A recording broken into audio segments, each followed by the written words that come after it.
بسم اللہ الرحمن الرحیم۔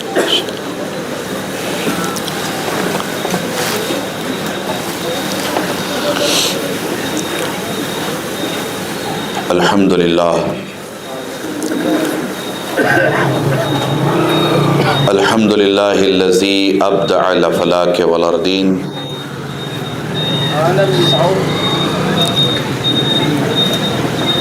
والصلاة والسلام على من كان نبيا وآدم بين الماء والتين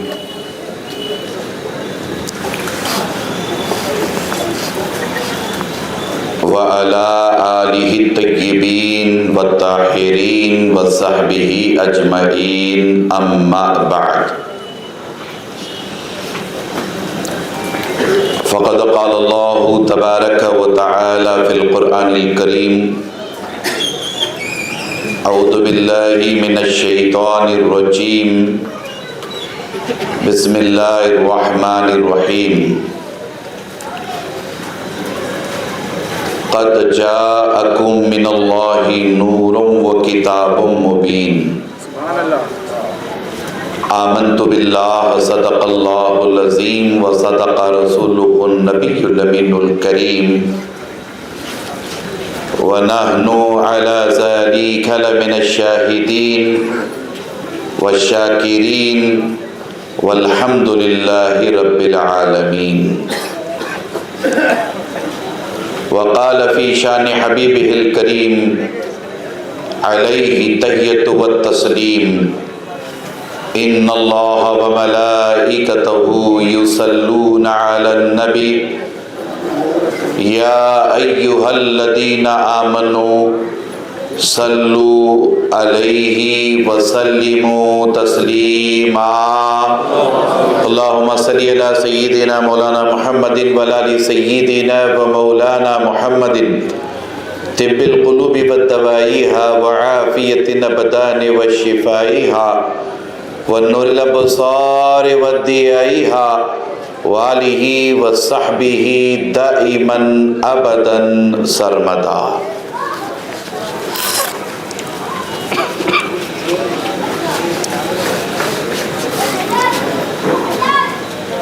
انتہائی محترم محتشم مکرم حضرات علماء کرام، حفاظ اعظام، مداحان مصطفیٰ جان رحمت، اساتین ملت، بزرگان ملت و عزیزان ملت اسلامیہ، عفت مآب پردہ نشین خواتین امت، اللہ تبارک و تعالیٰ کا بے پناہ فضل و کرم، اسی کی توفیق و عنایت، اور حضور نبی اکرم صلی اللہ تعالیٰ علیہ وآلہ وسلم کے نالین پاک کا تصدق، جن کی برکتوں اور عنایتوں سے ہم تمام آج کے اس عظیم الشان جشن عید میلاد النبی صلی اللہ تعالیٰ علیہ وآلہ وسلم میں شرکت کی سعادت سے بہرہ مند ہیں۔ اللہ تبارک و تعالی ہم سب کے مجتمع ہونے کو اپنی بارگاہ میں قبول فرمائے، اور حضور نبی اکرم صلی اللہ تعالیٰ علیہ وآلہ وسلم کی چوکھٹ سے بٹنے والی خیرات کا خصوصی حصہ ہم سب کو عطا فرمائے۔ قلب کی عمیق گہرائیوں سے اس اجلاس کے تمام منتظمین کو ہدیہ تبریک پیش کرتا ہوں، جن کی شبانہ روز کی محنتوں کے باعث آج کا یہ عظیم الشان اجلاس منصع شہود میں آیا ہے۔ اللہ تبارک و تعالیٰ تمام منتظمین کو جزائے خیر عطا فرمائے، اور ان کی ان محنتوں اور کاوشوں کو اپنی بارگاہ میں شرف قبولیت عطا فرمائے۔ اس وقت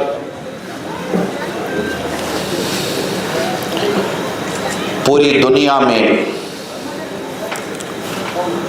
حضور نبی اکرم صلی اللہ تعالیٰ علیہ وآلہ وسلم کی ولادت بسعادت کا جشن، 1500 سالہ ولادت بسعادت کا جشن منایا جا رہا ہے، اور دنیا کے نقشے پر جیسے ہم آپ اچھی طرح جانتے ہیں کہ 200 سے زیادہ ممالک ہیں، ان 200 سے زیادہ ممالک میں بحمدہ تعالی حضور نبی اکرم صلی اللہ تعالیٰ علیہ وآلہ وسلم کے میلاد پاک کے اجلاس، محافل، اجتماعات، کانفرنسز وغیرہ منعقد ہو رہے ہیں۔ حضور علیہ السلام کی ولادت بسعادت کو 1500 سال مکمل ہوئے، 15 صدیوں سے حضور علیہ السلام کی امت بحیثیت خیر امت آپ کی بارگاہ میں خراج عقیدت اور محبت پیش کرتے آ رہی ہے، اور انشاءاللہ بإذن اللہ صبح قیامت تک ہم آپ حضور نبی اکرم صلی اللہ تعالیٰ علیہ وآلہ وسلم کی بارگاہ میں خراج عقیدت اور محبت پیش کرتے رہیں گے۔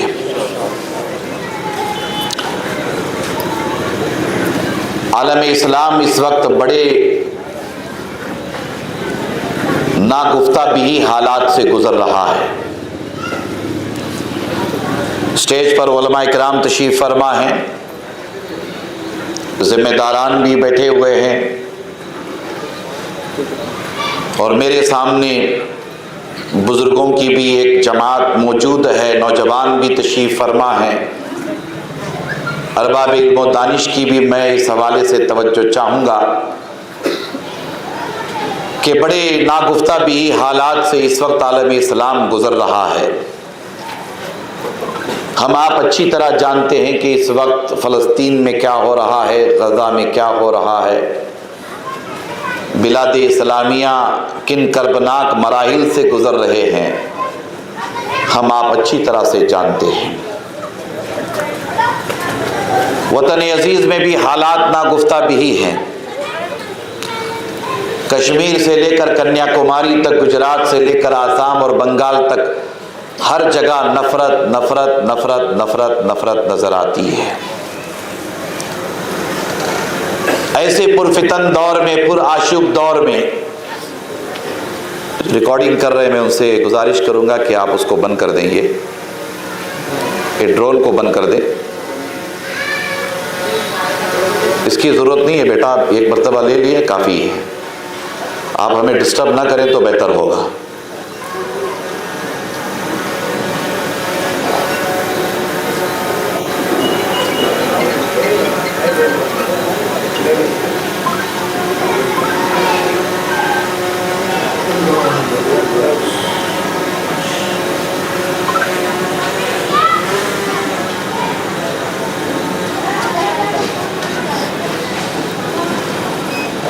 آپ توجہ کریں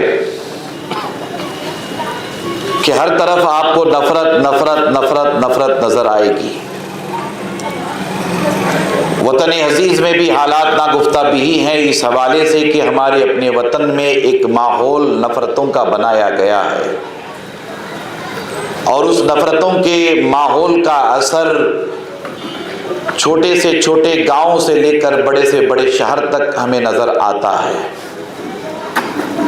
ایسے پرفتن دور میں، پر آشوب دور میں، انتشار، اختلاف اور افتراق کے دور میں حضور نبی اکرم صلی اللہ تعالیٰ علیہ وآلہ وسلم کے میلاد پاک کی محفل سجانا، حضور نبی اکرم صلی اللہ تعالیٰ علیہ وآلہ وسلم کی ولادت بسعادت کا جشن منانا، اور سب کو اکٹھا کر کے حضور نبی اکرم صلی اللہ تعالیٰ علیہ وآلہ وسلم کی سیرت پاک سے روشناس کرانا، کتاب اللہ کی روشنی میں، آیات قرآنی کی روشنی میں، احادیث کی روشنی میں حضور علیہ السلام کی امت کو اکٹھا کرنا، اللہ کے بندوں کو اکٹھا کرنا اور خوب اہتمام کے ساتھ حضور نبی اکرم صلی اللہ تعالیٰ علیہ وآلہ وسلم کے میلاد پاک کا تذکار جمیل کرنا نفرتوں کے اس پرفتن دور میں محبت کے چراغ کو روشن کرنے کے مترادف ہے۔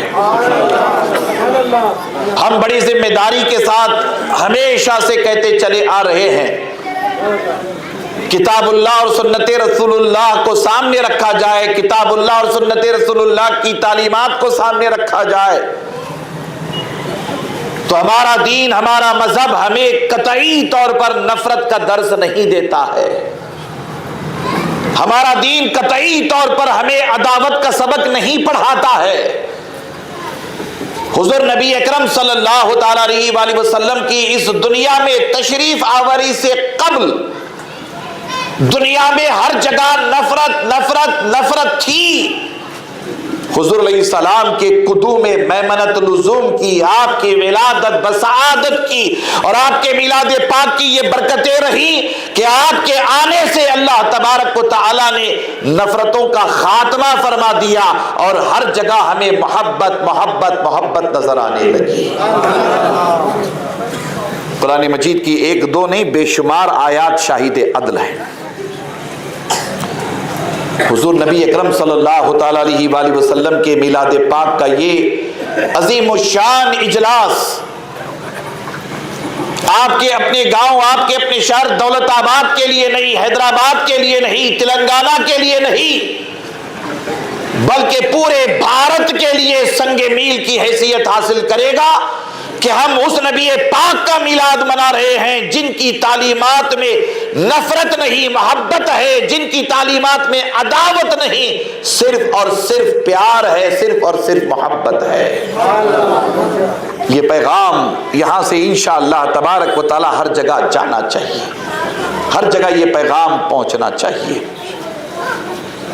آپ قرآن مجید پڑھیں گے، حضور نبی اکرم صلی اللہ تعالیٰ علیہ وآلہ وسلم کے احادیث کا مطالعہ کریں گے تو اللہ تبارک و تعالیٰ بڑے دل نشیں، بڑے دل نواز انداز میں اپنے حبیب علیہ الصلاۃ والسلام کی شان و عظمت بیان فرماتا ہے۔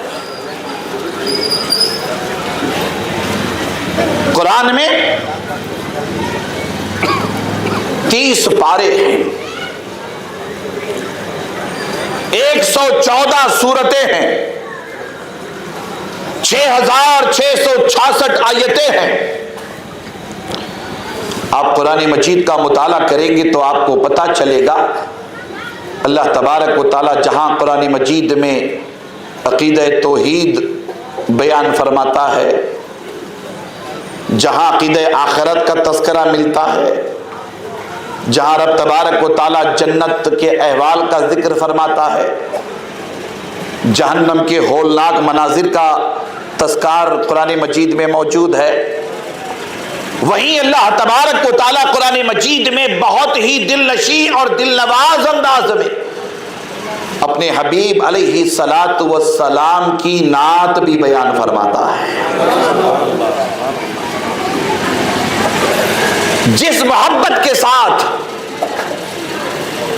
اور جس دل نشیں اور دل نواز انداز میں رب تبارک و تعالیٰ قرآن مجید میں اپنے حبیب علیہ الصلاۃ والسلام کی شان و عظمت بیان فرماتا ہے، اسی رب ذوالجلال والاکرام کی عزت کی قسم میرے آقا و مولا علیہ الصلاۃ والسلام کی شان و عظمت کوئی ہستی بیان کر سکتی ہے تو وہ ذات اللہ کی ذات ہے، وہ ذات اللہ کی ذات ہے۔ رب تبارک و تعالیٰ قرآن مجید میں اپنے حبیب علیہ الصلاۃ والسلام کی شان و عظمت بیان فرماتا ہے۔ ایک دو مقامات پہ نہیں، بے شمار مقامات پر اللہ تبارک و تعالیٰ اپنے حبیب علیہ الصلاۃ والسلام کی شان و عظمت بیان فرماتا ہے۔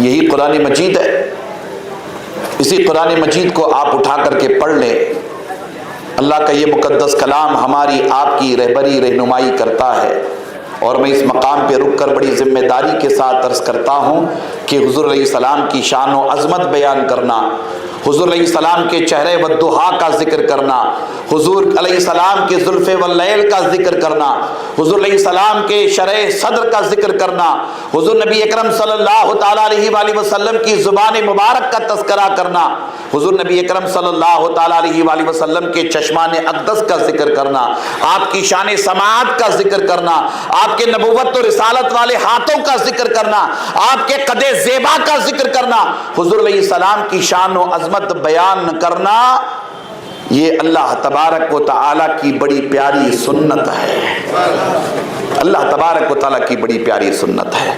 حضرات گرامی، قرآن مجید کا مطالعہ آپ کریں، ایک دو نہیں، بے شمار ہزاروں نہیں، لاکھوں احادیث کا ذخیرہ ہمارے اپنے سامنے ہے۔ صرف کتب سیاہ نہیں، بخاری، مسلم، ترمذی، ابن ماجہ، نسائی، ابو داؤد ہی نہیں، بلکہ کتب سیاہ کے علاوہ بے شمار احادیث کی کتابیں، ہزاروں لاکھوں کی تعداد میں احادیث موجود ہیں، ان احادیث کا مطالعہ کریں۔ اللہ تبارک و تعالیٰ اپنے حبیب علیہ الصلاۃ والسلام کو 5 عظیم شانیں عطا فرمائی ہیں، 5 عظیم شانیں۔ اللہ تبارک و تعالیٰ نے اپنے حبیب علیہ الصلاۃ والسلام کو 5 مخصوص شان و عظمت عطا فرمایا ہے، 5۔ بہت ہی غور سے سنیے گا، ذمہ داری کے ساتھ سنیے گا۔ حضور نبی اکرم صلی اللہ تعالیٰ علیہ وآلہ وسلم کی ایک ہے شان خلقت، ایک ہے شان خلقت، آپ میرے ساتھ بولتے رہیں گے انشاءاللہ۔ ایک ہے حضور نبی اکرم صلی اللہ تعالیٰ علیہ وآلہ وسلم کی شان خلقت، دوسری حضور نبی اکرم صلی اللہ تعالیٰ علیہ وآلہ وسلم کی شان ولادت، تیسری حضور نبی اکرم صلی اللہ تعالیٰ علیہ وآلہ وسلم کی شان بعثت، چوتھی حضور نبی اکرم صلی اللہ تعالیٰ علیہ وآلہ وسلم کی شان رحلت، اور 5ویں حضور نبی اکرم صلی اللہ تعالیٰ علیہ وآلہ وسلم کی شان شفاعت۔ اللہ تعالیٰ نے یہ 5 عظمتیں حضور نبی اکرم صلی اللہ تعالیٰ علیہ وآلہ وسلم کو عطا فرمائی ہے۔ ہم لوگ خوش نصیب اور سعادت مند ہیں، اللہ تبارک و تعالیٰ نے ہمیں آپ کو حضور نبی اکرم صلی اللہ تعالیٰ علیہ وآلہ وسلم کی امت میں پیدا فرمایا، خیر امت بنایا، امت وسط بنایا، امت محرومہ بنایا۔ اللہ تبارک و تعالیٰ نے ایسی شان، ایسی عظمت اپنے حبیب علیہ الصلاۃ والسلام کی امت کو عطا فرمائی کہ انبیاء علیہم السلام میں ایک طبقہ ایسا گزرا ہے جو حضور علیہ السلام کی امت بننے کی خواہش رکھتا تھا۔ اللہ تبارک و تعالیٰ نے ہمیں آپ کو وہ شرف عطا فرمایا ہے۔ پتہ نہیں آپ کے ہمارے والدین کی کون سی نیکیاں، آپ کے ہمارے بڑے بڑوں کی کون سی نیکیاں رہی، اللہ تبارک و تعالیٰ نے ہمیں آپ کو مدینے کے تاجدار کے غلاموں میں پیدا فرمایا۔ غور کرے، توجہ کرے، حضور نبی اکرم صلی اللہ تعالیٰ علیہ وآلہ وسلم کی شان خلقت یہ ہے، اکثر آپ علماء سے سنتے رہتے ہیں، جلسوں میں، کانفرنسوں میں، جمعہ میں، کتاب اللہ و سنت رسول اللہ کی روشنی میں عرض کر رہا ہوں۔ حضور نبی اکرم صلی اللہ تعالیٰ علیہ وآلہ وسلم کی شان خلقت یہ ہے کہ اللہ تبارک و تعالیٰ اپنے حبیب علیہ الصلاۃ والسلام کے نور کو تخلیق فرمانا چاہا۔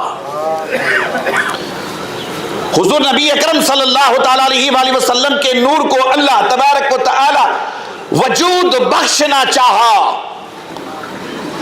یہاں علماء بیٹھے ہوئے ہیں، ذمہ داران بیٹھے ہوئے ہیں، میں توجہ چاہوں گا، ہمارے اکھنڈ بھارت کے بہت بڑے محدث، ایک جملہ بول رہا ہوں، کون سا؟ اکھنڈ، بولیے، اکھنڈ بھارت، اکھنڈ بھارت، ہمارے اکھنڈ بھارت کے ایک بہت بڑے محدث، کم و بیش جن کا زمانہ گزرا ہے 400 سال ہو گئے، حضرت شیخ عبدالحق محدث دہلوی، محقق الاطلاق،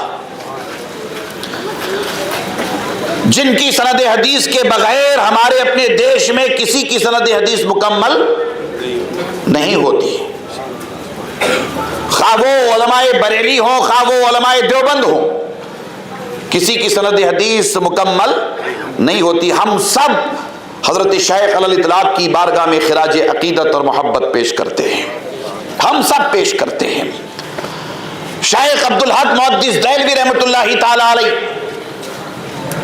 مدارج النبوت میں ارشاد فرماتے ہیں کہ اللہ تبارک و تعالی جب اپنے حبیب علیہ الصلوۃ والسلام کے نور کو بنانا چاہا تو رب تبارک و تعالی نے اپنی زبان قدرت سے ارشاد فرمایا محمد الرسول اللہ۔ آپ میرے ساتھ کہیں گے صلی اللہ تعالی علیہ وسلم۔ اللہ نے کیا ارشاد فرمایا؟ محمد الرسول اللہ صلی اللہ تعالی علیہ وآلہ وسلم۔ شیخ علی الاطلاق ارشاد فرماتے ہیں کہ اللہ تبارک و تعالی جیسے ہی اپنی زبان قدرت سے محمد رسول اللہ فرمایا، حضور نبی اکرم صلی اللہ تعالی علیہ وآلہ وسلم کا نور اللہ کی بارگاہ میں جلوہ گر ہو گیا۔ پھر شیخ علی الاطلاق ارشاد فرماتے ہیں کہ اس نور نبوت سے آواز آئی لا الہ الا اللہ۔ اللہ اکبر۔ آپ غور کریں، توجہ کریں، حضور نبی اکرم صلی اللہ تعالی علیہ وآلہ وسلم کی تخلیق اللہ تبارک و تعالیٰ نے اپنی زبان قدرت سے فرمایا، نور نبوت حاضر ہو گیا اور نور نبوت سے آواز آئی لا الہ الا اللہ۔ اللہ نے فرمایا محمد الرسول اللہ، نور نبوت سے آواز آئی لا الہ الا اللہ۔ شیخ علی الاطلاق کی اس روایت کو سامنے رکھ کر علماء یہی توجہ دلاتے ہیں کہ لا الہ الا اللہ کہنا یہ رسول اللہ کی سنت ہے اور محمد الرسول اللہ کہنا یہ اللہ کی سنت ہے۔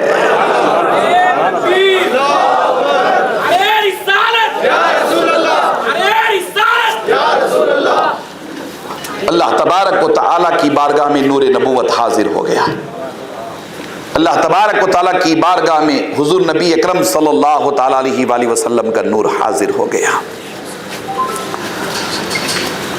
حضور نبی اکرم صلی اللہ تعالیٰ علیہ وآلہ وسلم صحابہ کے ساتھ بیٹھے ہوئے تھے، صحابہ کے ساتھ گفتگو ہو رہی تھی، دین سکھایا جا رہا تھا۔ حضور نبی اکرم صلی اللہ تعالیٰ علیہ وآلہ وسلم کے ایک صحابی کھڑے ہو گئے جن کا نام حضرت جابر ہے، کھڑے ہو گئے اور حضور کی بارگاہ میں عرض کرنے لگے کہ اے اللہ کے رسول صلی اللہ تعالیٰ علیہ وآلہ وسلم، یہ بتائیے کہ سب سے پہلے اللہ نے کس شے کو بنایا؟ سب سے پہلے اللہ نے کس شے کو بنایا؟ میں حضور علیہ السلام کی شان تخلیق بیان کر رہا ہوں، شان خلقت بیان کر رہا ہوں۔ سب سے پہلے اللہ نے کس شے کو بیان فرمایا؟ حضور نبی اکرم صلی اللہ تعالیٰ علیہ وآلہ وسلم ارشاد فرماتے ہیں کہ اے جابر، سب سے پہلے اللہ نے تیرے نبی کے نور کو بنایا۔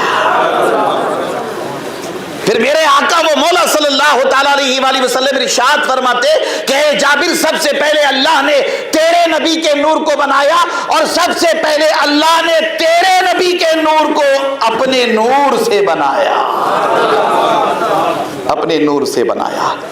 اسی لیے حضور علیہ السلام کے اسماء مبارکہ ہیں نا، ان میں ایک اسم مبارک ہے نور اللہ۔ کیا ہے ایک اسم مبارک؟ کیا ہے بولیے؟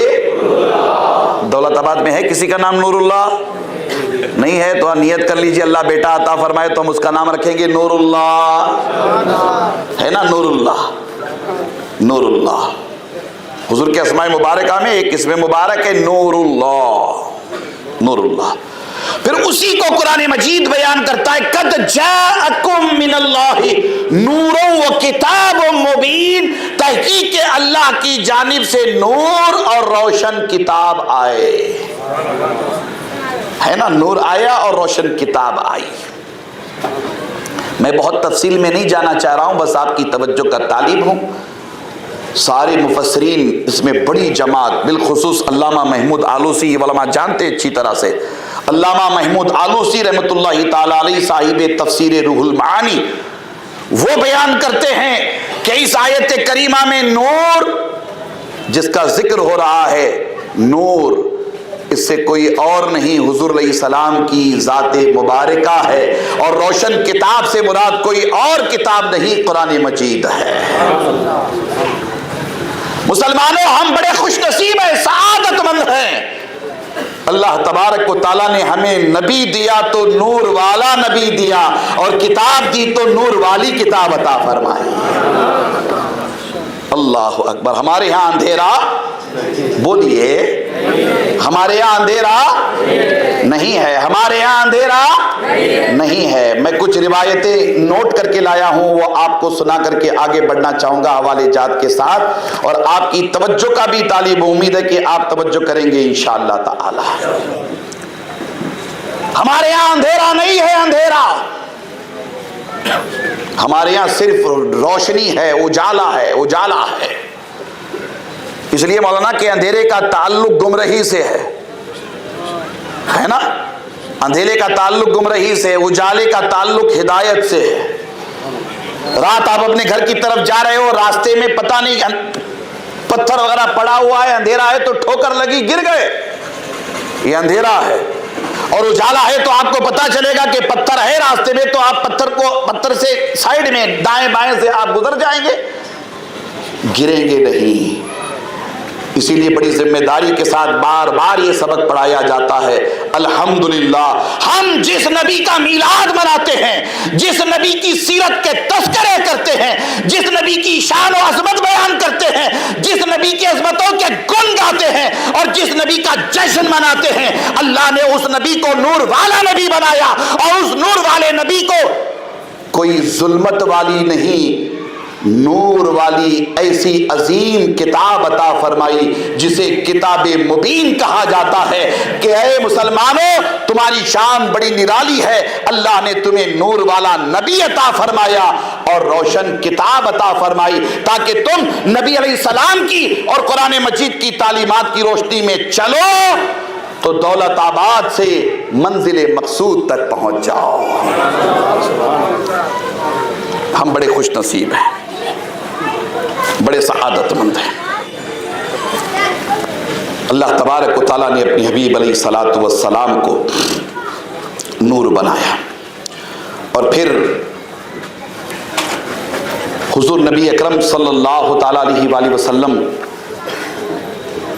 کی شان خلقت بڑی عظیم، بڑی بے مثال، اس پر ہم لوگ گفتگو کرتے رہیں تو یہ مختصر سا وقت اجازت نہیں دے گا۔ میں اپنی گفتگو کو بڑی تیزی کے ساتھ آگے بڑھا رہا ہوں، آپ توجہ کے ساتھ سنیں گے انشاءاللہ تعالی۔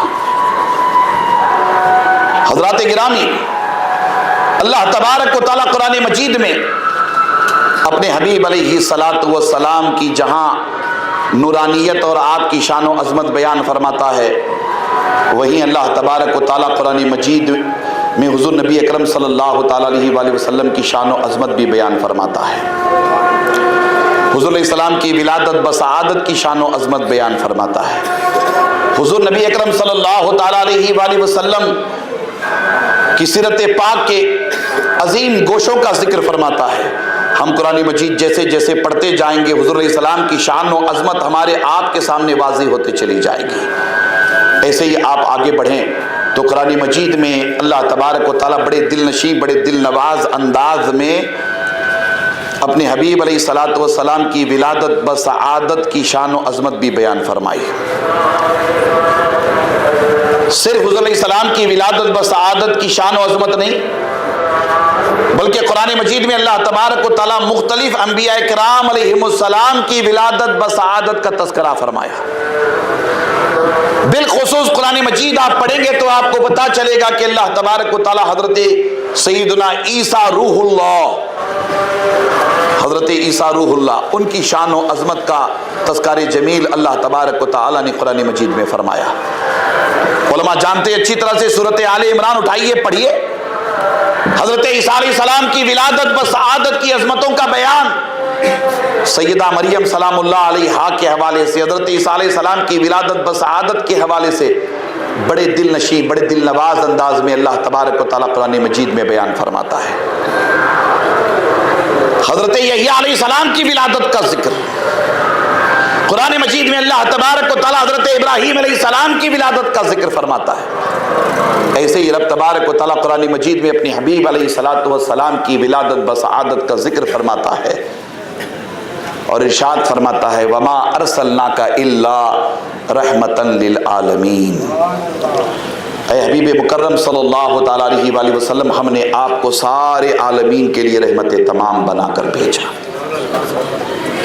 حضور کے آنے کا ذکر، حضور کی تشریف آوری کا ذکر، حضور نبی اکرم صلی اللہ تعالیٰ علیہ وآلہ وسلم کے بھیجے جانے کا ذکر، اسی کو تو ذکر میلاد کہتے ہیں، اسی کو ذکر میلاد کہتے ہیں، اسی کو ذکر میلاد کہتے ہیں۔ آپ اٹھائیے قرآن مجید، آپ پڑھیے سورۃ بلد۔ سورۃ بلد کا ہم اکثر تذکرہ کرتے رہتے ہیں، آپ ہم سورۃ بلد پڑھتے رہتے، تلاوت کرتے رہتے، علماء بیٹھے ہوئے، علماء کی بھی توجہ چاہوں گا۔ اللہ تبارک و تعالیٰ قرآن مجید میں ارشاد فرماتا ہے لا اقسم بہذا البلد وانت حل بہذا البلد ووالد وما ولد۔ اللہ تبارک و تعالیٰ قرآن مجید میں ارشاد فرماتا ہے کہ میں اس شہر مکہ کی قسم نہیں کھاتا، یا یوں کہیں کہ میں اس شہر مکہ کی قسم نہ کھاؤں۔ لا اقسم بہذا البلد، مجھے قسم کھانے کی ضرورت نہیں ہے، مگر میں شہر مکہ کی قسم کھاتا ہوں۔ پڑھیے قرآن مجید، اللہ تعالیٰ فرماتا ہے میں شہر مکہ کی قسم کھاتا ہوں۔ آپ اللہ تبارک و تعالیٰ کی بارگاہ میں سوال کریں گے اللہ تو شہر مکہ کی قسم کیوں کھاتا ہے، کیوں شہر مکہ کی قسم کھاتا ہے؟ آپ تفاسیر اٹھائیے، پڑھیے۔ پھر قرآن مجید کی سب سے بہترین تفسیر کون سی ہے؟ قرآن کی تفسیر قرآن سے، قرآن کی تفسیر، بولیے، قرآن کی تفسیر قرآن سے، سب سے بہترین تفسیر قرآن کی تفسیر قرآن سے، پھر اس کے بعد قرآن کی تفسیر احادیث سے، پھر اس کے بعد جتنی مطلب تفاسیر آئی ہیں ان کے درجات بعد میں ہیں، مگر یہ دو درجے قرآن مجید کی تفسیر، قرآن مجید کو سمجھنے کے حوالے سے کہ قرآن کو قرآن سے سمجھو اور قرآن کو حضور علیہ السلام کے احادیث کی روشنی میں سمجھو۔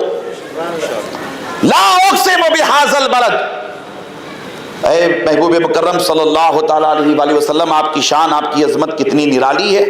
اللہ تبارک و تعالیٰ قرآن مجید میں ارشاد فرما رہا ہے کہ میں شہر مکہ کی قسم کھاتا ہوں، میں شہر مکہ کی قسم کھاتا ہوں۔ اے اللہ، شہر مکہ کی قسم تو کیوں کھاتا ہے؟ اس لیے کہ یہاں خانہ کعبہ ہے۔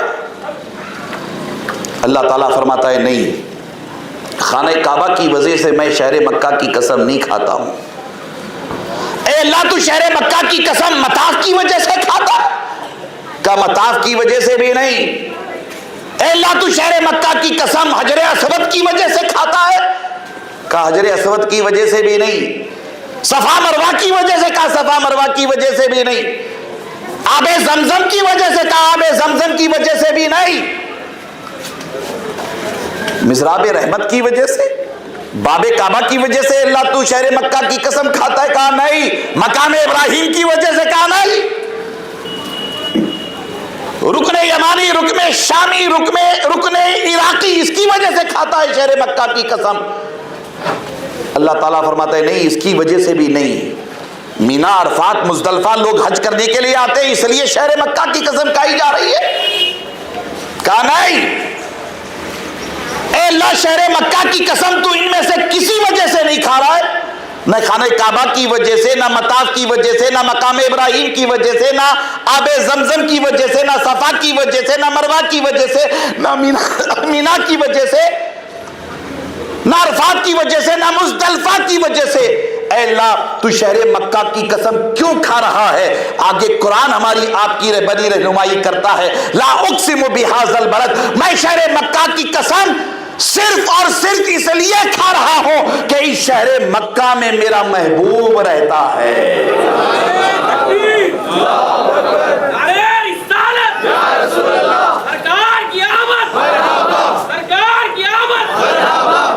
اللہ اکبر. وانت حل بہذا البلد، اے میرے محبوب آپ اس شہر مکہ میں رہتے ہو، آپ اس شہر میں رہتے ہو، اس لیے میں شہر مکہ کی قسم کھا رہا ہوں. میں قرآن آپ کے سامنے عرض کر رہا ہوں. پھر آگے بڑھیے. پھر شہر مکہ کی قسم اللہ پھر دو وجوہات بیان فرما رہا ہے. دو اور وجوہات ہیں جن کی وجہ سے میں شہر مکہ کی قسم کھا رہا ہوں. علماء کی بھی توجہ چاہوں گا. لا اقسم بہذا البلد وانت حل بہذا البلد، میں شہر مکہ کی قسم اس لیے کھا رہا ہوں کہ اس شہر مکہ میں میرا محبوب رہتا ہے. وانت حل بہذا البلد، میرا محبوب اس شہر میں رہتا ہے، اس لیے شہر مکہ کی قسم کھا رہا ہوں. ووالد وما ولد، اس شہر مکہ کی قسم میں اس لیے کھا رہا ہوں کہ یہ شہر مکہ میرے محبوب کے باپ دادا کا شہر ہے، اور اس شہر مکہ کی قسم اس لیے میں کھاتا ہوں کہ اسی شہر مکہ میں میرے محبوب کا میلاد ہوا ہے. ووالد وما ولد، یہی پیدائش ہوئی ہے حضور علیہ السلام کی، ولادت یہی ہوئی ہے، ولادت یہی ہوئی ہے. اللہ اکبر. حضور کی شان ولادت دیکھیے کیسی ہے. اللہ تبارک و تعالیٰ حضور علیہ السلام کی شان ولادت کی قسم کھا رہا ہے، قسم یاد فرما رہا ہے. اللہ اکبر. حضرات گرامی، یہ شان کوئی معمولی شان نہیں ہے. اللہ تبارک و تعالیٰ نے یہ عظمت اپنے حبیب علیہ الصلاۃ والسلام کو اپنی بارگاہ سے عطا فرمائی. کہ میرے محبوب آپ کی ولادت اس شہر میں ہوئی ہے، اس لیے میں اس شہر کی قسم کھاتا ہوں. آگے بڑھیے. حضور نبی اکرم صلی اللہ تعالیٰ علیہ وآلہ وسلم کی ولادت بسعادت مکہ مکرمہ میں ہوئی، سب کو پتہ ہے. ربیع الاول میں ہوئی، سب کو پتہ ہے. دوشنبے کے دن ہوئی، سب کو پتہ ہے. 12 ربیع الاول کو ہوئی، یہ بھی سب کو پتہ ہے ولادت. صبح صادق کے وقت حضرت عبداللہ کے گھر حضرت آمنہ کے بطن مبارک سے حضور علیہ السلام اس دنیا میں تشریف لائے، ہے نا. اسی کو ذکر میلاد کہتے ہیں، ذکر سیرت کہتے ہیں. اس میں کسی کا کوئی اختلاف نہیں ہے. تاریخ میں بعض مورخین کا اختلاف ہے کہ یہ تاریخ نہیں، یہ تاریخ ہے. تاریخ میں اختلاف ہو سکتا ہے، مگر اللہ تعالیٰ نے اپنے حبیب علیہ الصلاۃ والسلام کو جو شان ولادت عطا فرمائی، وہ شان ولادت بڑی عظیم ہے، بڑی عرفہ ہے، بڑی اعلیٰ ہے. اللہ اکبر. ہم لوگ بڑے خوش نصیب ہیں، بڑے سعادت مند ہیں. بھارت کا مسلمان بہت سعادت مند ہے. ہمارے دیش میں رہنے بسنے والے کروڑوں ہندوستانی بھی بڑے عظیم ہیں. اللہ تعالیٰ نے ہمارے دیش کو ایک عظیم شرف عطا فرمایا ہے، اور عظیم شرف کیا ہے؟ ابن عساکر تاریخ دمشق کبیر میں یہ روایت لاتے ہیں، اور بھی بڑے بڑے علماء، بڑے بڑے محدثین اسے بیان کرتے ہیں. توجہ کا طالب ہوں، غور سے سنیے گا، اس لیے کہ ہم یہاں ذکر رسول کرنے کے لیے اوپر سٹیج پہ بیٹھے ہوئے ہیں، آپ ذکر رسول سننے کے لیے یہاں آئے ہوئے ہیں. حضور علیہ السلام کی شان میلاد، شان سیرت ہم بیان کر رہے ہیں. آپ لوگ بیٹھ کر کے شان میلاد، شان سیرت سماعت کر رہے ہیں. آپ کو اندازہ بھی ہونا چاہیے اور آپ کو معلوم بھی ہونا چاہیے کہ یہ شان و عظمت حضور علیہ السلام کے میلاد پاک کی، آپ کی سیرت پاک کی کیسی عظیم ہے، کتنی عظیم ہے. حضرت آدم علیہ السلام کو اس دنیا میں بھیجا گیا. پتہ ہے آپ کو؟ حضرت آدم علیہ السلام اس دنیا میں تشریف لائے. اللہ تبارک و تعالیٰ نے حضرت آدم علیہ السلام کو اس دنیا میں بھیجا. حضرت آدم علیہ السلام اس دنیا میں جس ملک میں آئے، میں لفظ ملک بول رہا ہوں تاکہ بات سمجھ میں آ جائے، اس وقت ملک بنا نہیں تھا، مگر جس ملک میں آئے، جس خطے میں آئے، جس علاقے میں آئے، بحمدہ تعالی وہ ملک ہمارا بھارت ہے. آدم علیہ السلام بولیے سب سے پہلے کہاں ہے؟ جنت سے سیدھے بولیے بھارت میں، ہمارے دیش میں، ہمارے بھارت میں آئے. سب سے پہلے کہاں آئے؟ بولیے، پیچھے والے بولیں بھارت میں آئے، ہے نا؟ آدم علیہ السلام جنت سے سیدھے ہمارے دیش میں اتارے گئے، اور ہمارا دیش اکھنڈ بھارت. کون سا بھارت؟ اکھنڈ بھارت. اس کا نقشہ ہے، آپ تلاشیں گے تو آپ کو مل جائے گا اکھنڈ بھارت کسے کہتے ہیں. انڈیوائیڈڈ انڈیا. اس میں آج کا جو سری لنکا ہے جسے سرندیپ کہا جاتا ہے، سرندیپ بھی ہے.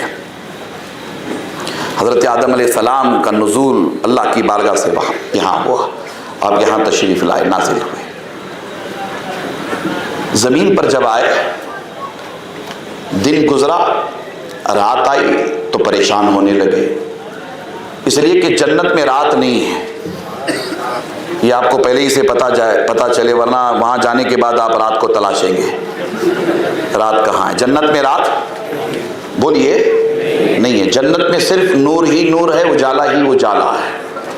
وہاں رات نہیں ہے، جنت میں رات نہیں ہے. رات ہوئی تو حضرت آدم علیہ السلام بے چین ہونے لگے، بے قرار ہونے لگے.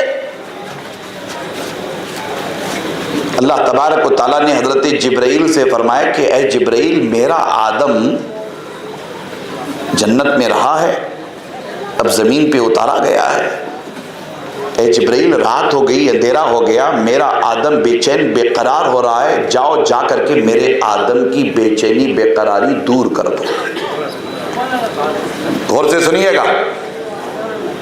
سب سے پہلے نبی ظاہراً ابو الانبیاء، تمام نبیوں کے باپ، تمام انسانوں کے باپ حضرت آدم علیہ السلام سب سے پہلے ہمارے دیش میں آئے. بات سمجھ میں آ رہی نا؟ سب سے پہلے ہمارے دیش میں آئے. دن گزرا، رات آئی، بے چین بے قرار ہونے لگے. اللہ تعالیٰ نے جبرائیل سے فرمایا جبرائیل جاؤ، میرا آدم بے چین بے قرار ہو رہا ہے، میرے آدم کی بے چینی بے قراری دور کر دو. حضرت جبرائیل اللہ کا حکم پا کر کے حضرت آدم علیہ السلام کی خدمت میں حاضر ہوئے. حضرت جبرائیل کو دیکھ کر کے حضرت آدم علیہ السلام کی بے چینی بے قراری کسی حد تک کم ہو گئی. اللہ کا حکم تھا کہ بے چینی بے قراری کیسے دور کر دی جائے. آپ کو پتا ہے نا کہ آپ کے گھروں میں اگر کوئی بے چین بے قرار ہو جاتا ہے، آپ میں سے کوئی بے چین بے قرار ہو جاتا ہے، بے چینی بے قراری بڑھ جاتی ہے، ایسے ہی بیٹھے بیٹھے بے چینی بے قراری بڑھ جاتی ہے، تو آپ نہیں کہتے کہ چلیے امام صاحب کے پاس چلیں، مولانا صاحب کے پاس چلیں، پیر صاحب کے پاس چل کر کے ان سے دعا پڑھوا لیں گے. دعا پڑھوا لیتے ہیں نا جی، دعا پڑھوا لیتے ہیں. ہمارے ہاں یہی مطلب ایک سلسلہ ہے بے چینی بے قراری کے لیے. ہم کہتے ہیں کہ مولانا دعا پڑھ دیجئے، مولوی صاحب دعا پڑھ دیجئے، امام صاحب دعا پڑھ کے دم کر دیجئے، اس سے بے چینی بے قراری دور ہوتی ہے. اب آدم علیہ السلام بے چین بے قرار ہیں. حضرت جبرائیل علیہ السلام آئے. اللہ نے حکم دیا کہ جبرائیل، آدم کی بے چینی بے قراری دور کرنا ہو تو میرے آدم کے سامنے اذان پکارنا. آپ لوگ دولت آباد میں کیا کہتے ہیں؟ اذان پکارنا کہتے ہیں، اذان دینا کہتے ہیں؟ اذان دینا. ہے جبرائیل اذان دینا. اب یہیں کی بولی جائے مولانا تاکہ بات سمجھ میں آ جائے. اذان دینا، میرے آدم کے سامنے اذان پکارنا. اذان دینا. حضرت آدم علیہ السلام کے سامنے حضرت جبرائیل اذان پکارنے لگے، اذان دینے لگے. اذان کے وہ کلمات، اللہ اکبر. آپ میں سے کسی نے غور کیا ہے؟ نہیں غور کیا، اس لیے کہ ہمیں فرصت ہی نہیں ملتی ہے. ہم اپنے کام دھندے میں، دنیا داری میں، پیسہ کمانے کے چکر میں اتنا بیزی ہیں کہ ہم اذان کے وہ روحانی کلمات، وہ اذان کی فلک شگاف صدائیں جو بلند ہوتی رہتی ہیں، صدائے لاہوتی جسے کہا جاتا ہے، وہ عظیم الفاظ، وہ عظیم آواز اذان کی. خدا کی عزت کی قسم نوجوانوں، تڑپ کر کے ذرا محبت کے ساتھ اذان کو سنو گے، اذان کا جواب دو گے تو تمہاری بھی بے چینی بے قراری ختم ہوگی. اللہ تبارک و تعالیٰ تمہیں اذان سے، پھر اس کے بعد نماز سے محبت کرنے والا بنائے گا. ہمارا نوجوان طبقہ اس سے بہت دور ہو گیا ہے، بہت دور ہو گیا. اس لیے اذان کا احترام کرو، اذان کا احترام کرو، اذان کا رسپیکٹ کرو اور اذان کے کلمات پر غور کرو. حضرت جبرائیل اذان پکارنے لگے، اذان دینے لگے. اللہ اکبر۔ فرمایا جاتا ہے کہ حضرت آدم علیہ السلام کی بے چینی بے قراری ختم ہونے لگی۔ ادھر حضرت جبرائیل کی اذان مکمل ہوئی، ادھر حضرت آدم علیہ السلام کی بے چینی بے قراری ختم ہو گئی۔ بات آپ کو مزید سمجھاؤں گا مگر یہ بات آپ کی ہماری سمجھ میں آ رہی ہے۔ اللہ کے کلام میں، اذان میں، جس میں عقیدہ توحید اور عقیدہ رسالت دونوں کا بیان ہے، اللہ کی بڑائی کا بیان، مصطفیٰ جان رحمت کی شان و عظمت کا بیان، دولت آباد کے مسلمانوں اذان میں اتنا پاور ہے کہ اگر ایمانداری کے ساتھ اذان دی جائے، دل جمعی کے ساتھ اذان سنی جائے تو آج بھی اذان کی آواز سے بے چینی بے قراری دور ہو سکتی ہے۔ اللہ سکون اور اطمینان عطا فرما دیتا ہے، مگر ہم توجہ نہیں کرتے، ہمیں توجہ کرنا چاہیے۔ حضرت آدم علیہ السلام کی بے چینی بے قراری بھی کم ہو گئی۔ اب حضرت آدم علیہ السلام سے گفتگو ہو رہی ہے حضرت جبرائیل کی، ہے نا؟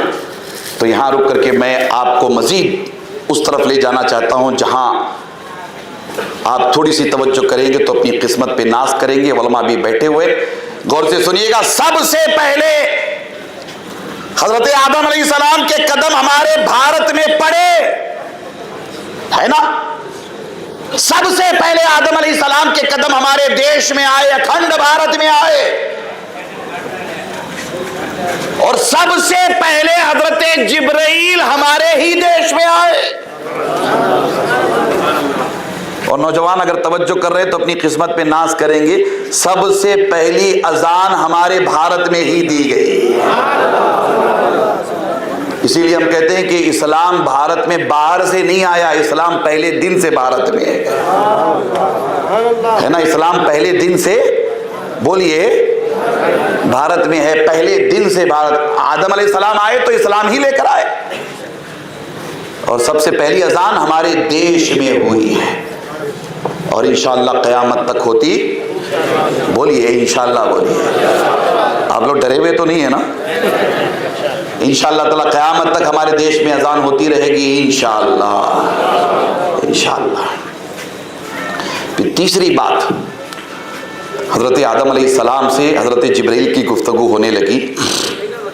حضرت آدم علیہ السلام نے حضرت جبرائیل سے پوچھا کہ جبرائیل، یہ محمد رسول اللہ کون ہے؟ غور سے سنیے گا، یہ محمد رسول اللہ کون ہے؟ حضرت جبرائیل نے حضرت آدم کو متوجہ کرایا، کہا آپ نے جنت میں نہیں دیکھا تھا؟ جنت کے دروازے پر ایک طرف لا الہ الا اللہ، دوسری طرف محمد رسول اللہ لکھا ہوا ہے۔ یہ وجہ تخلیق کائنات ہے، اللہ کے محبوب ہیں، اللہ نے انہیں اپنے نور سے بنایا، انہی کے نور سے اللہ نے کائنات کی تخلیق فرمائی، انہی کا نور آپ کی پیشانی میں چمک رہا ہے، یہ سب سے پہلے بنائے گئے، اور اے آدم علیہ السلام یہ سب سے آخری نبی بن کر آپ کی اولاد میں پیدا ہوں گے۔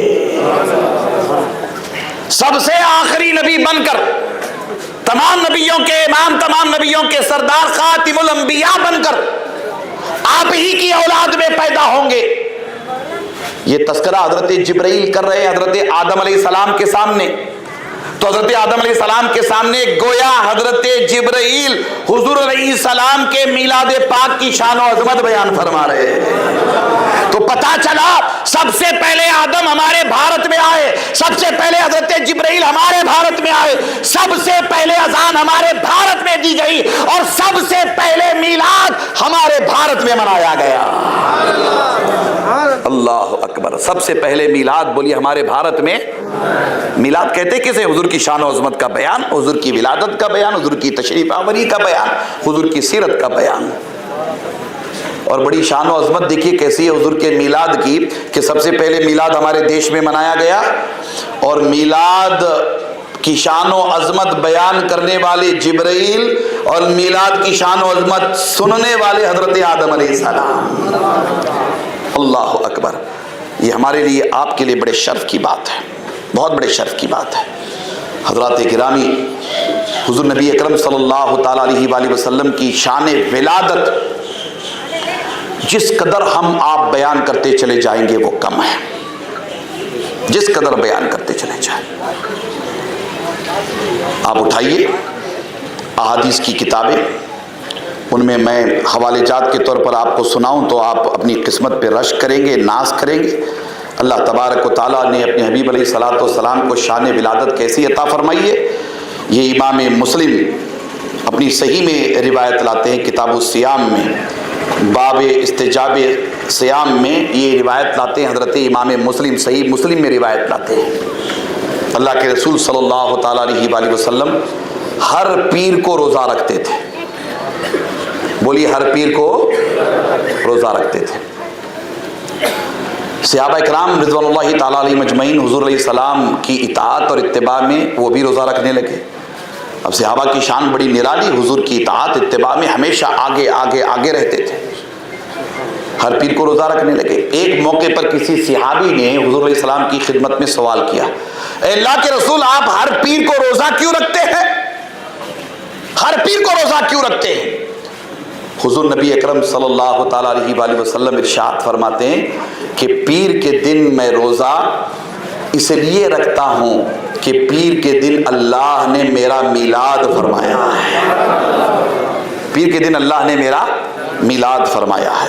پھر ارشاد فرماتے ہیں کہ میں پیر کے دن روزہ اس لیے رکھتا ہوں کہ پیر کے دن میری بعثت ہوئی، یعنی اللہ نے مجھے حکم دیا، 40 سال کی میری عمر مبارک ہوئی، اللہ نے جب مجھے حکم دیا کہ اپنے نبی رسول ہونے کا اعلان کر دو، تو جس دن میں نے اپنے نبی رسول ہونے کا اعلان کیا وہ دن بھی پیر کا، بولیے کون سا دن تھا؟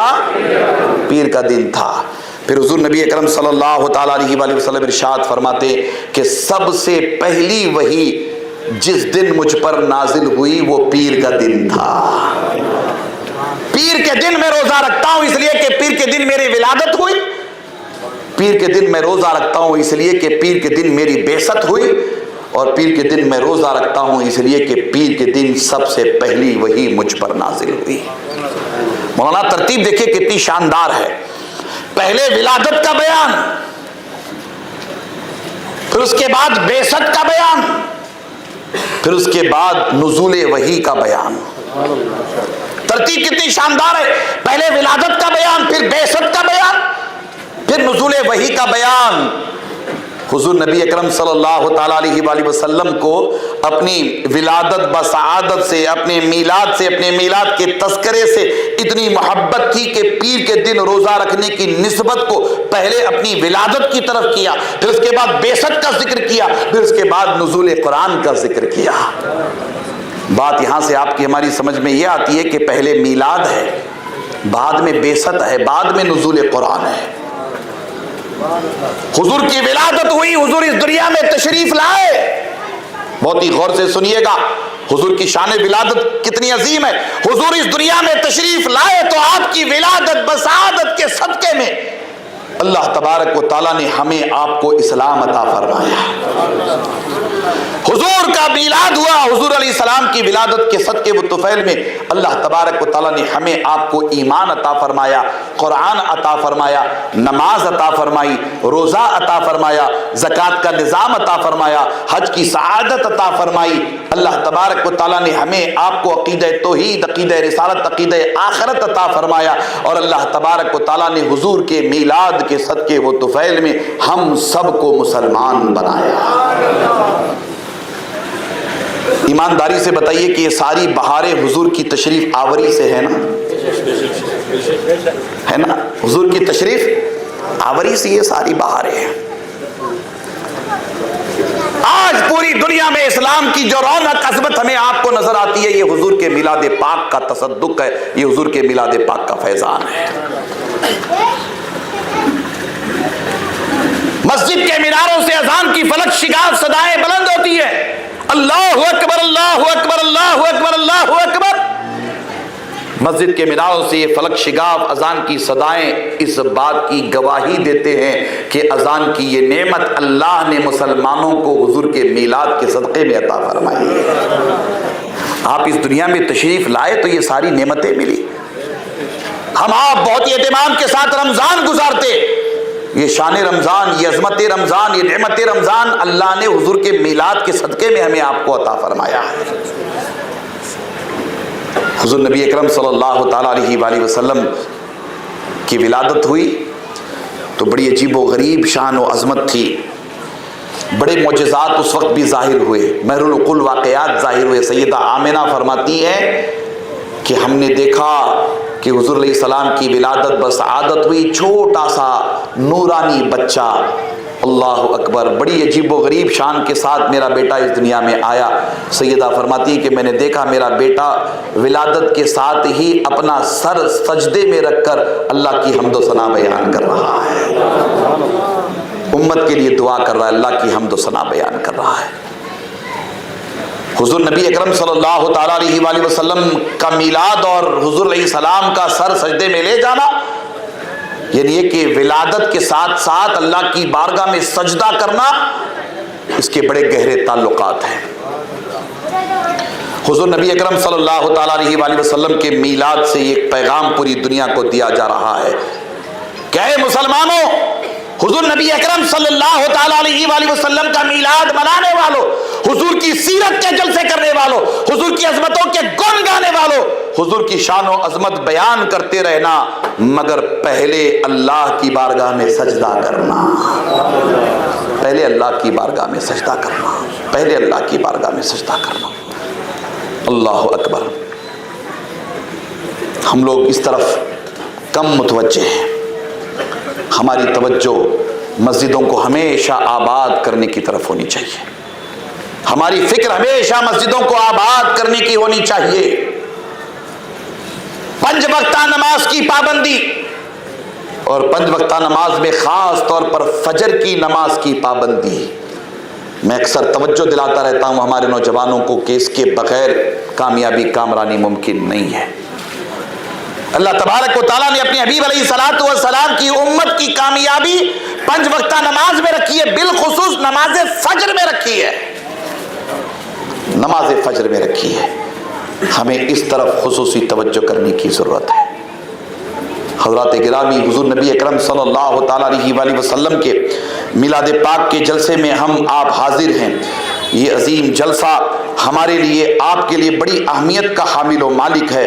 میں آپ کی توجہ چاہوں گا، بڑی ذمہ داری کے ساتھ میں عرض کر رہا ہوں، ہمارے لیے، آپ کے لیے حضور نبی اکرم صلی اللہ تعالیٰ علیہ وآلہ وسلم کی تشریف آوری، آپ کا میلاد پاک ہر جہت سے، ہر رخ سے ہم سب کے لیے ایک عجیب و غریب شان و عظمت رکھتا ہے۔ آپ غور کریں گے، توجہ کریں گے، حضور نبی اکرم صلی اللہ تعالیٰ علیہ وآلہ وسلم جس علاقے میں آپ کا میلاد ہوا، جس ملک میں، جس خطے میں آپ کا میلاد ہوا، وہ ملک، وہ خطہ، ہم آپ اسے حجاز کہتے ہیں، عرب کہتے ہیں۔ حالات کس قدر ناگفتہ بھی تھے، حالات کس قدر خراب تھے، آپ لوگ اکثر علماء سے سنتے رہتے ہیں۔ جناب والا حضور نبی اکرم صلی اللہ تعالیٰ علیہ وآلہ وسلم کی تشریف آوری سے پہلے انسان کا دشمن تھا۔ مکہ مکرمہ میں، جزیرۃ العرب میں، حجاز مقدس میں بات بات پہ تلوار نکلتی تھی، بات بات پہ تلوار نکلتی تھی، بات بات پہ تلوار نکلتی تھی۔ حضور نبی اکرم صلی اللہ تعالیٰ علیہ وآلہ وسلم کی تشریف آوری ہوئی تو آپ علیہ الصلوۃ والسلام کی تشریف آوری کی برکتیں یہ رہی کہ جو آپس میں دشمن تھے، حضور کے قدموں کے صدقے وہ طفیل میں اللہ تعالیٰ نے انہیں دوست بنا دیا، بھائی بنا دیا۔ حضور کی یہ شان رحمت للعالمین ہے۔ وما ارسلناک الا رحمت للعالمین کی عظمت آپ توجہ کے ساتھ سنیے۔ اللہ تبارک و تعالیٰ نے حضور نبی اکرم صلی اللہ تعالیٰ علیہ وآلہ وسلم کو ایسی شان رحمت للعالمین عطا فرمائی کہ حضور علیہ السلام مسلمانوں کے لیے تو رحمت ہی ہیں، اللہ تبارک و تعالیٰ نے کم و بیش 18,000 عالمین کے لیے آپ کو رحمت تمام بنا کر بھیجا۔ وہ صرف مسلمانوں کے لیے نبی نہیں ہے بلکہ وہ غیر مسلموں کے بھی نبی ہے۔ یہ بات بہت ہی ذمہ داری کے ساتھ کہہ رہا ہوں، اور ذمہ داری کے ساتھ آپ سنتے بھی رہیے وہ صرف مسلمانوں کے لیے رحمت بنا کر نہیں بھیجے گئے بلکہ وہ سارے عالمین کے لیے رحمت بنا کر بھیجے گئے۔ کسی نے بڑی اچھی پیاری تشریح کی کہ حضور کی رحمت للعالمین کو کیسے سمجھایا جائے، کہ حضور کی رحمت للعالمین کا احاطہ کتنا بڑا ہے، حضور کی رحمت للعالمین کی شان کیسی عظیم ہے۔ فرمایا کہ حضور کی رحمت للعالمین کی شان ایسی عظیم ہے کہ اللہ تبارک و تعالی جس عالم کا رب ہے، اللہ تبارک و تعالی جس عالم کا رب ہے، اللہ تبارک و تعالیٰ نے اپنے حبیب کو اس عالم کے لیے رحمت بنایا ہے۔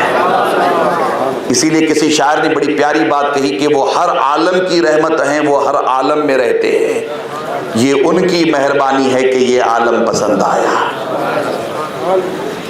حضور کی شان رحمت للعالمین آپ کی بعثت کے بعد، آپ کے اعلان نبوت کے بعد، بعثت سے پہلے، بعثت کے بعد، اللہ اکبر، اللہ تبارک و تعالیٰ نے حضور نبی اکرم صلی اللہ تعالیٰ علیہ وآلہ وسلم کے ذریعہ دنیا میں جو نفرت پائی جاتی تھی، عداوت پائی جاتی تھی، اللہ تبارک و تعالیٰ نے اس نفرت اور اس عداوت کا خاتمہ فرما دیا۔ مسلمانوں، میں آپ سے اس لیے عرض کر رہا ہوں کہ بعض بیماریاں مسلمانوں میں بھی بہت زیادہ عام ہو گئی ہیں۔ مسلمانوں میں حسد آ گیا،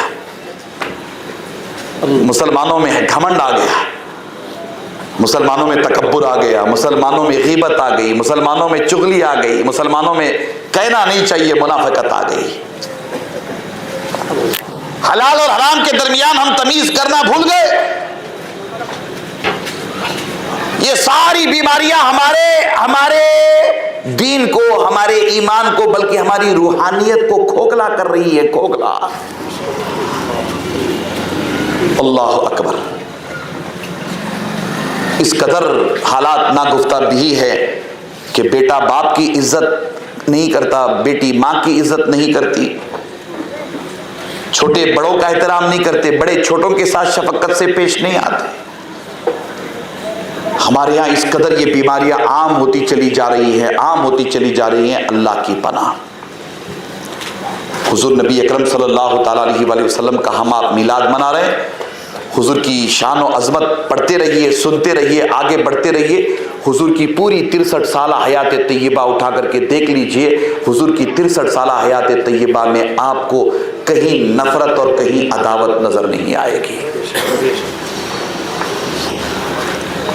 مکہ مکرمہ میں اللہ کے رسول صلی اللہ تعالیٰ علیہ وآلہ وسلم دعوت و تبلیغ میں، دعوت و دین میں مصروف ہے، اللہ کے بندوں کو لا الہ الا اللہ کی طرف بلا رہے۔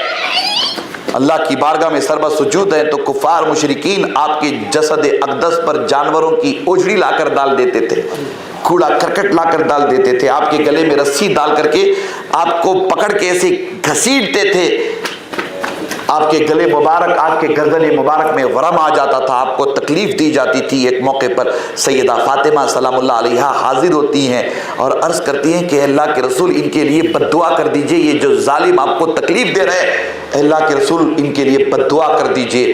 میرے آقا و مولا صلی اللہ تعالیٰ علیہ وآلہ وسلم ارشاد فرماتے ہیں کہ بیٹی، اللہ تبارک و تعالیٰ نے مجھے بد دعا کرنے کے لیے یا بد دعا دینے کے لیے اس دنیا میں نہیں، بلکہ اللہ نے مجھے گالیاں دینے والوں کو دعائیں دینے والا بنا کر اس دنیا میں بھیجا۔ اللہ اکبر، دعائیں دینے والا بنا کر بھیجا۔ طائف میں کیا کچھ ہوا آپ کو نہیں پتا؟ آپ اچھی طرح جانتے ہیں کس قدر طائف میں اللہ کے رسول صلی اللہ تعالیٰ علیہ وآلہ وسلم کے ساتھ ظالمانہ سلوک کیا گیا۔ حضور لہو لہان ہو گئے، اللہ کے رسول صلی اللہ تعالیٰ علیہ وآلہ وسلم پر پتھر برسائے گئے تو اللہ کے رسول لہو لہان ہو گئے۔ فرشتے حاضر خدمت ہوئے، عرض کرنے لگے کہ اللہ کے رسول آپ فرما دے۔ تو طائف والے دو پہاڑوں کے درمیان ہیں، انہیں یہی دبا کر کے مسل کر کے رکھ دیں گے، یہ تباہ برباد ہو جائیں گے، ختم ہو جائیں گے۔ اللہ کے رسول صلی اللہ تعالیٰ علیہ وآلہ وسلم نے ارشاد فرمایا کہ اے فرشتوں، میری قوم مجھے جانتی نہیں ہے، میری قوم مجھے جانتی نہیں ہے، اگر جانتی ہوتی تو یہ سلوک نہ کرتی، میں میری قوم کے لیے بد دعا یا میری قوم کے لیے عذاب کی بات نہیں کروں گا، آج نہیں تو کل اللہ تعالیٰ انہیں ہدایت دے گا اور ضرور یہ میری دعوت کو قبول کریں گے۔ حضور نبی اکرم صلی اللہ تعالیٰ علیہ وآلہ وسلم نے کبھی کسی کے لیے بد دعا نہیں فرمائی، نفرت ہے ہی نہیں، نفرت ہے ہی نہیں۔ مدینہ منورہ میں پتہ ہے کیا حال تھا؟ مدینہ منورہ میں ایک عورت دیوانی، آپ کے دولت آباد میں بھی، سنگاریڈی میں، حیدرآباد میں ہوتے نا ایسے دیوانی قسم کے لوگ ہوتے، راستوں میں گھومتے پھرتے رہتے، زیادہ باتیں کرتے رہتے، دیوانی قسم کے لوگ ہوتے۔ ایک دیوانی عورت تھی، وہ کسی سے ملاقات کر لیتی تھی تو اس سے کوئی ملنا نہیں چاہتا تھا، اس لیے کہ وہ کسی سے بات کرنے لگتی تو وہ کافی دیر تک باتیں کرتی رہتی تھی اور اوٹ پٹھان قسم کی باتیں کرتی رہتی تھی۔ وہ عورت سامنے سے آتی ہو، ادھیڑ عمر کی، سامنے سے آتی ہو تو لوگ راستہ چھوڑ دیتے تھے کہ یہ پکڑ لے گی تو پھر چھوڑے گی نہیں۔ ایک تو دیوانی ہے، ایک تو دیوانی ہے۔ مدینہ منورہ میں اس کی بات سننے والا کوئی نہیں تھا، مدینہ منورہ میں اس سے گفتگو کرنے والا کوئی نہیں تھا۔ حضور کے میلاد پاک کے جلسے میں بیٹھنے والوں، حضور کی سیرت سننے والوں، حضور کی شان و عظمت سننے والوں، ذرا غور کرو، جس رسول کا ہم آپ میلاد منا رہے ہیں وہ رسول اعظم کیسی شان، کیسی عظمت والے ہیں۔ اللہ اکبر۔ صحابہ حضور کے ساتھ ہیں، اللہ کے رسول راستے سے گزر رہے، وہ عورت سامنے سے آ رہی ہے، حضور علیہ السلام کو آتا ہوا دیکھتی ہے اور آگے بڑھتی ہے، اللہ کے رسول صلی اللہ تعالیٰ علیہ وآلہ وسلم سے باتیں کرنے لگتی ہے۔ میرے آقا و مولا صلی اللہ تعالیٰ علیہ وآلہ وسلم اس سے اپنا دامن بچا کر نہیں جاتے۔ دولت آباد والوں سنو، اس جلسے میں بیٹھنے والوں سنو، اللہ کے رسول اپنا دامن بچا کر کے آگے نہیں بڑھتے، اپنا دامن بچا کر کے آگے نہیں بڑھتے، اس سے باتیں کیے بغیر آگے نہیں جاتے، وہ کھڑی ہو جاتی ہے، اللہ کے رسول بھی کھڑے ہو جاتے، وہ باتیں کرنے لگتی ہے۔ اللہ کے رسول صلی اللہ تعالیٰ علیہ وآلہ وسلم اطمینان اور سکون سے اس کی باتیں سنتے ہیں۔ مدینہ منورہ میں کوئی اس کی باتیں سن نہیں رہا تھا، اللہ کے رسول اطمینان سے اس کی باتیں سن رہے ہیں۔ وہ بولی چلی جا رہی ہے، اللہ کے رسول سن رہے ہیں، وہ بولی چلی جا رہی ہے، اللہ کے رسول سن رہے ہیں، وہ بولی چلی جا رہی ہے، اللہ کے رسول سن رہے ہیں۔ صحابہ درمیان میں روکنے کی کوشش کرتے، صحابہ، اللہ کے رسول یہ دیوانی ہے، یہ پاگل ہے، اس کا دماغی توازن متاثر ہے، یہ ایسے ہی گھنٹوں باتیں کرتی رہتی ہے۔ کسی صحابی نے حضور سے کہا، اللہ کے رسول صلی اللہ تعالیٰ علیہ وآلہ وسلم اس صحابی سے مخاطب ہو کر فرماتے ہیں کہ صحابیوں، مجھے بھی پتا ہے کہ یہ عورت پاگل ہے، پورے مدینہ میں اس کی کوئی سننے والا نہیں ہے، اگر میں بھی اس کی نہ سنوں تو پھر اس کی کون سنے گا؟ میں بھی اس کی نہ سنوں تو اس کی، یہ ہے شان رحمت للعالمین۔ بولیے، یہ ہے شان رحمت للعالمین۔ اور 2025 میں ہم اتنے بڑے ہو گئے کہ ہم اپنے بڑوں کے سلام کا جواب بھی نہیں دیتے۔ جی، ہم اپنے بڑوں کے سلام کا جواب بھی نہیں دیتے۔ امت میں بھی، ملت میں بھی انتشار، اختلاف، افتراق اتنا زیادہ ہے، اللہ کی پناہ، اللہ کی پناہ۔ ہم لوگ سیدھے سیدھے جواب دینا بھی پسند نہیں کرتے، سیدھے سیدھے جواب دینا پسند نہیں کرتے۔ حضور نبی اکرم صلی اللہ تعالیٰ علیہ وآلہ وسلم کی سیرت پاک کے اس گوشے کو سامنے رکھو اور حضور کی شان و عظمت ذرا سنتے چلو۔ اللہ کے رسول صلی اللہ تعالیٰ علیہ وآلہ وسلم کی شان رحمت للعالمین یہ تھی کہ آپ سلام کرنے میں پہل کرتے تھے۔ کیا کرتے تھے سلام کرنے میں؟ بولیے جی، پہل کرتے تھے۔ اور ہم انتظار کرتے ہیں، ہم کیا کرتے؟ انتظار کرتے ہیں کہ سامنے والا آ رہا ہے نا، وہ پہلے سلام کرے، ہم انتظار، یہی فرق ہے۔ اپنے اندر تبدیلی لانے کی ضرورت ہے، تبدیلی لانے کی ضرورت ہے۔ حضرات گرامی، حضور نبی اکرم صلی اللہ تعالیٰ علیہ وآلہ وسلم کی شان رحمت للعالمین دیکھیے۔ ایک لڑکا،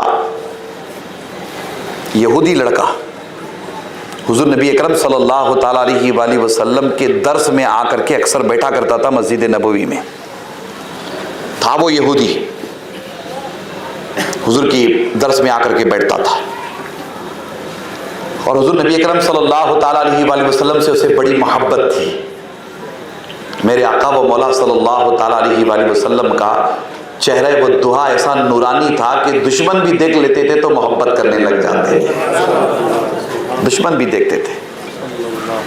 وہ کمال حسن حضور ہے کہ گمان نقص جہاں نہیں۔ امام احمد رضا محدث بریلوی بھی فرماتے کہ وہ کمال حسن حضور ہے کہ گمان نقص جہاں نہیں، یہی پھول خار سے دور ہے، یہی شمع ہے کہ دعا نہیں، یہی پھول خار سے دور ہے، یہی شمع ہے کہ دعا نہیں۔ سب محبت کرتے تھے اللہ کے رسول سے۔ وہ یہودیوں کا لڑکا تھا مگر حضور سے بڑی محبت کرتا تھا، بڑی محبت کرتا تھا۔ پتہ ہے اس کا کام کیا تھا؟ اس کا کام یہ تھا کہ اللہ کے رسول صلی اللہ تعالیٰ علیہ وآلہ وسلم جب تشریف لاتے تھے تو آپ اپنے نالین شریفین مسجد کے باہر اتارتے تھے، نالین شریفین مسجد کے باہر اتارتے تھے۔ نالین سمجھتے ہیں نا؟ حضور علیہ السلام اپنی جوتی مبارک مسجد کے باہر اتارتے تھے۔ وہ یہودی لڑکا حضور کی جوتی مبارک لے کر کے بس مسجد کے باہر حضور کی جوتیاں لے کر بیٹھ جاتا تھا، اور کچھ نہیں کرتا تھا، بیٹھ جاتا تھا اور کچھ نہیں کرتا تھا۔ اس کو بڑا پیار تھا حضور علیہ السلام سے، بڑی محبت تھی۔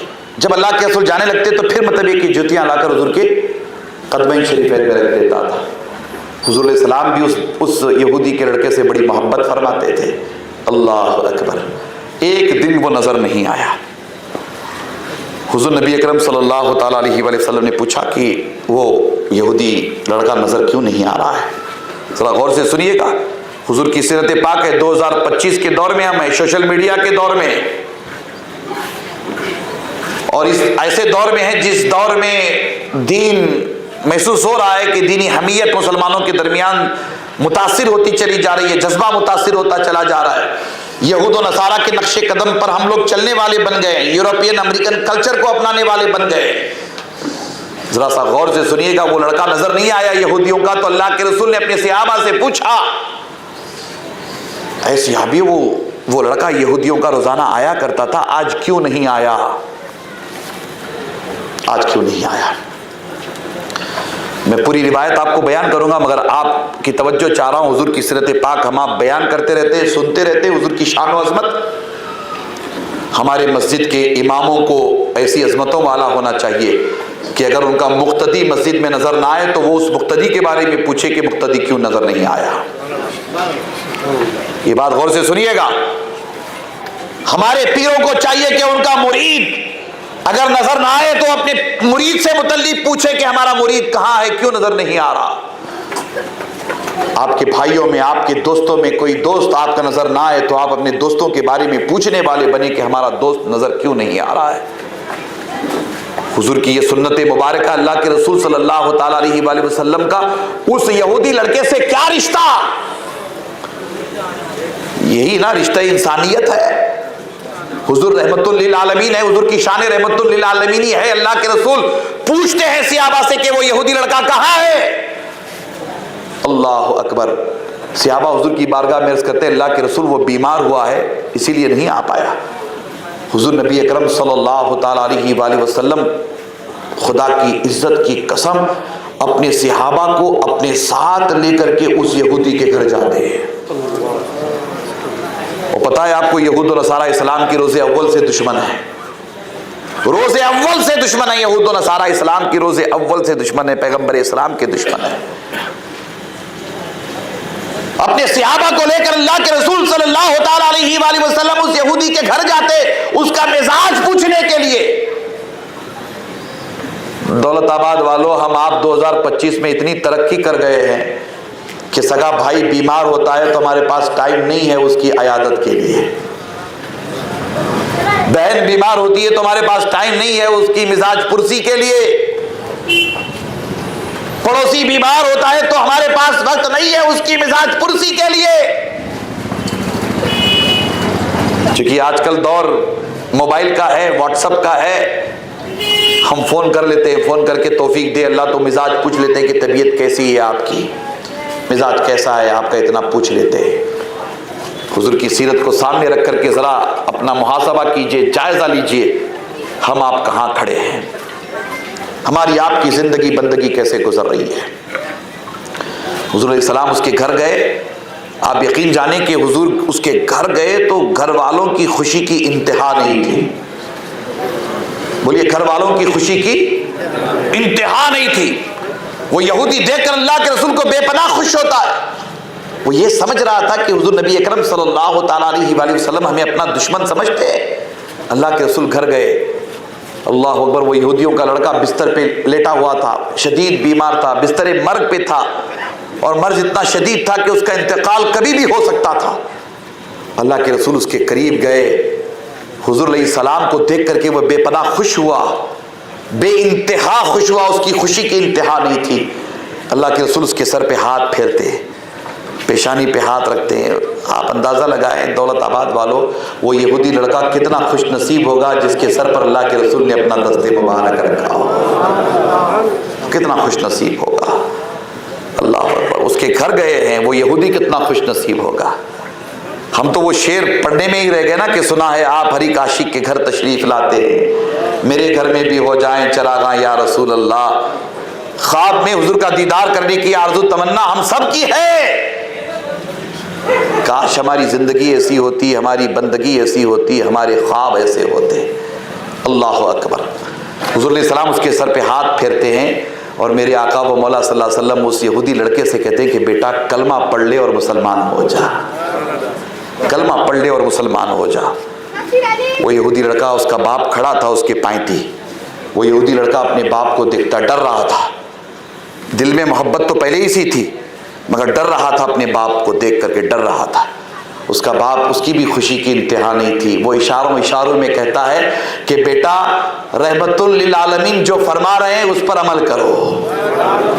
بیٹا رحمت للعالمین جو فرما رہے ہیں اس پر عمل کرو. اس نے اجازت دے دی. صحابہ فرماتے ہیں کہ وہ یہودی لڑکا کلمہ پڑھتا ہے مسلمان ہو جاتا ہے. کلمہ پڑھتا ہے مسلمان ہو جاتا ہے. ادھر کلمہ پڑھا مسلمان ہوا, پھر تھوڑی ہی دیر میں, چند لمحات میں اس کی روح اس کے بدن سے پرواز کر جاتی ہے, اس کا انتقال ہو جاتا ہے. اللہ کے رسول صلی اللہ تعالی علیہ وآلہ وسلم اس کی نماز جنازہ پڑھاتے. اللہ اکبر. ذرا غور کیجئے, حضور نبی اکرم صلی اللہ تعالی علیہ وآلہ وسلم اس بچے کی نماز جنازہ پڑھاتے. اس کی تدفین عمل میں آتی ہے اور اللہ کے رسول بشارت دیتے ہیں کہ اللہ تبارک و تعالیٰ نے اس بچے کو جنت نعیم میں اعلیٰ جگہ عطا فرمایا ہے. اللہ اکبر. حضرات گرامی, یہ ہے محبت, یہ ہے رافت, یہ ہے احترام انسانیت.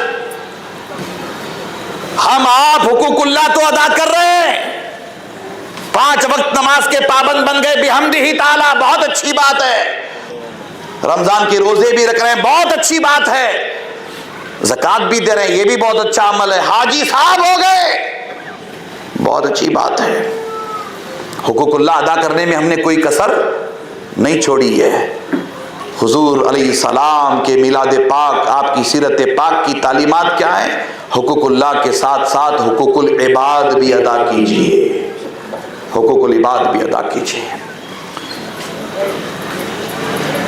جن کے ماں باپ ناراض ہوں گے, جن کے ماں باپ اپنے بچوں سے ناخوش ہوں گے, میں آپ کو بتا رہا ہوں وہ اولاد قطعی طور پر اللہ اور اس کے رسول کو خوش نہیں کر سکتی. قطعی طور پر اللہ اس کے رسول کو خوش نہیں کر سکتی. حقوق العباد ادا کیجئے. بھائیوں کے حقوق, بہنوں کے حقوق, پڑوسیوں کے حقوق, دوست احباب رشتہ داروں کے حقوق. ایک مسلمان کے دوسرے مسلمان پہ حقوق کتنے علماء بیان کرتے رہتے ہیں, جمعہ میں آپ کو سناتے رہتے. سلام کرے تو جواب دو, دعوت دے تو قبول کرو, جنازہ آئے تو جنازے میں شریک ہو جاؤ. سناتے رہتے ہیں نا. حقوق العباد ادا کرنے میں مخلص بنیے. ہم آپ حقوق اللہ ادا کرنے میں بہت آگے نکل گئے بحمدہ تعالیٰ, اچھی بات ہے, بہت آگے نکل گئے, مگر حقوق العباد ادا کرنے میں ہم لوگ بہت پیچھے ہیں. ہمیں اپنا محاسبہ کرنا چاہیے. یہ دیکھنا چاہیے کہ میری ماں مجھ سے ناراض تو نہیں ہے, میرے والد مجھ سے ناراض تو نہیں ہے, میرے بھائی بہن مجھ سے ناراض تو نہیں ہے, میرا دوست میرا پڑوسی مجھ سے ناراض تو نہیں ہے. اگر آپ کے پڑوسی کے گھر میں چولہا نہیں جلتا ہے, آپ کا پڑوسی رات بھوکا سو جاتا ہے, تو یاد رکھیے گا کل قیامت کے دن اللہ تبارک و تعالیٰ آپ کو آپ کے پڑوسی سے متعلق سوال کرے گا. آپ کو آپ کے پڑوسی سے متعلق سوال کرے گا، سوال ہوگا آپ سے. ماں، اللہ اکبر. حضور نبی اکرم صلی اللہ تعالیٰ علیہ وآلہ وسلم نے بار بار فرمایا نا کہ ماں کے قدموں کے نیچے جنت ہے، ماں کے قدموں کے نیچے جنت ہے، ماں کے قدموں کے نیچے جنت ہے. اللہ کے رسول صلی اللہ تعالیٰ علیہ وآلہ وسلم چھوٹے سے تھے، آپ کی والدہ ماجدہ کا انتقال ہو گیا، سیدہ آمنہ سلام اللہ علیہا کا انتقال ہو گیا. آپ چھوٹے تھے، عمر چھوٹی تھی آپ کی، آپ کا بچپن شریف تھا. آپ کی پرورش سیدہ دائی حلیمہ نے فرمائی. پھر اس کے بعد سیدہ فاطمہ بنت اسد، حضرت ابو طالب کی زوجہ محترمہ امام علی کی والدہ ماجدہ نے فرمائی. جب تک آپ کے دادا تھے حضرت عبد المطلب، آپ ان کی کفالت میں رہے. پھر اس کے بعد آپ حضرت ابو طالب کی کفالت میں گئے، آپ کے چچا نے آپ کی پرورش فرمائی. وہ ماں جس نے اللہ کے رسول صلی اللہ تعالیٰ علیہ وآلہ وسلم کو دودھ پلایا تھا، جسے ساری دنیا رضائی ماں کہتی ہے، رضائی ماں. دولت آباد والوں، مدینہ منورہ میں اللہ کے رسول مسجد نبوی میں ہیں، صحابہ کے ساتھ بیٹھے ہوئے ہیں. دائی حلیمہ سعدیہ بڑھاپے کو پہنچ گئی ہیں، بڑھاپے کو پہنچ گئی. مسجد نبوی میں اللہ کے رسول سے ملاقات کرنے کے لیے تشریف لاتی ہے.